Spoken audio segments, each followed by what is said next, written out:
Hello and welcome to our overview of the NeoLine wallet by Next, a China-based Neo development community.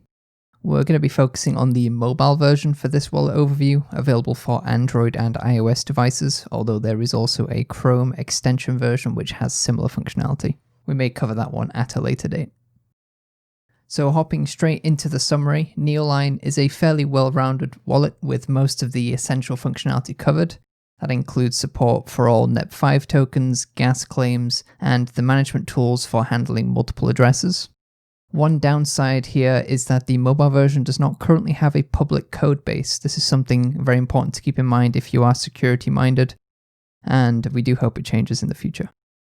There are a few useful tools missing, such as the ability to store frequently used addresses as contacts, but the wallet does offer some other features that may make it more desirable for certain users, including DAPI integration, support for non-fungible tokens, and a fingerprint login system. Other nice-to-haves include a help page with frequently asked questions and a discovery page for ecosystem projects such as decentralized exchanges, games, news sites, and that kind of thing.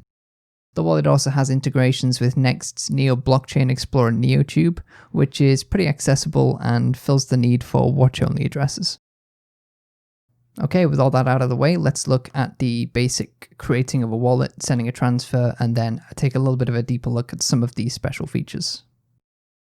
Okay, so let's start out with the creation of a new wallet. This can be done pretty simply. You just need to specify a wallet name along with the password that you're going to be using for this wallet. This will be how you will primarily log into the wallet unless you choose to use a fingerprint login, which can be enabled later in the settings.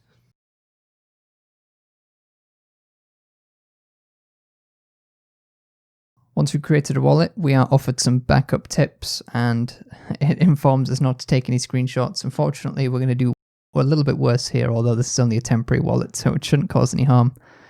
Once you've been given the private key, you want to make sure to back that up, because this is your last resort for accessing a wallet once it's been created, and say if you lose the password or something.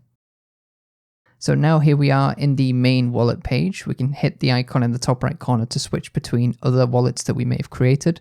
So it's got a very seamless transition between different wallets, and here we can see we can click on the asset that we want to send in order to initiate a transfer of it.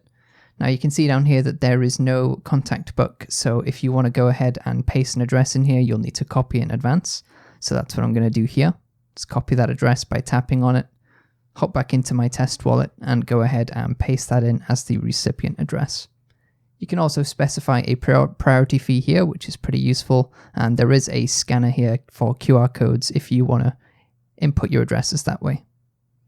You'll also need to confirm your password or fingerprint whenever you're making a transaction if you have that particular setting enabled.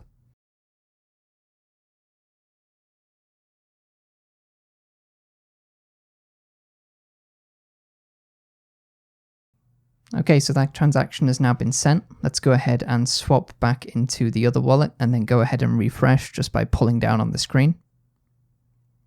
I'm going to go ahead and do that one more time, as I may have been a little bit quick. Remember, Neo's block time is currently about 15 seconds, so it shouldn't take long. And there we can see our gas has arrived as expected. Now we can click onto this once again and see that specific transaction, and we are greeted with some basic details about it, as well as a useful link down to the NeoTube Block Explorer. As you can see, that contains some more detailed information about our transaction.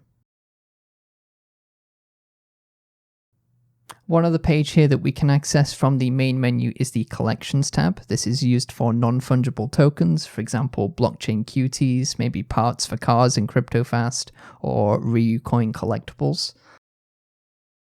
NFTs haven't really seen widespread adoption in the Neo ecosystem at this point, but it's nice to see that the infrastructure is here in case there is a bit more interest in those. Okay, so let's hop into the general settings page here, and we're greeted with the multi-language option. We can change into English, Korean, Chinese, and Japanese.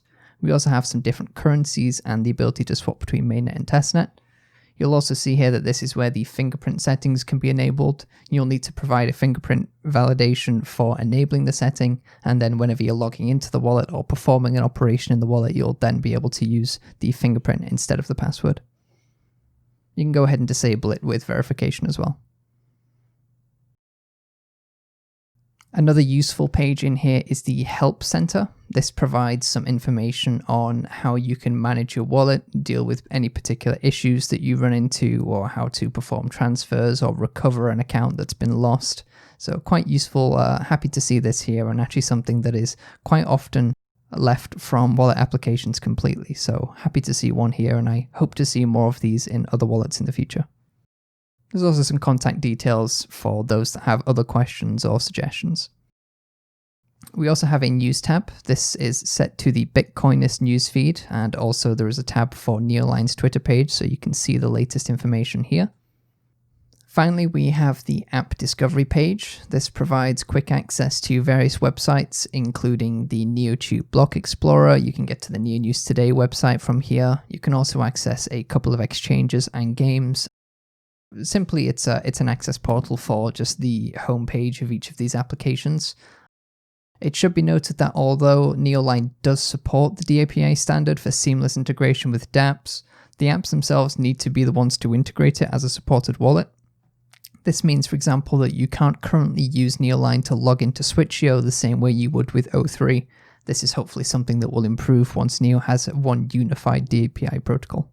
And that's going to conclude our summary of the NeoLine wallet. We hope you've all enjoyed, and if there are any wallets that you would like us to take a look at next time, please let us know in the comments. Thank you all once again, and we'll see you next time.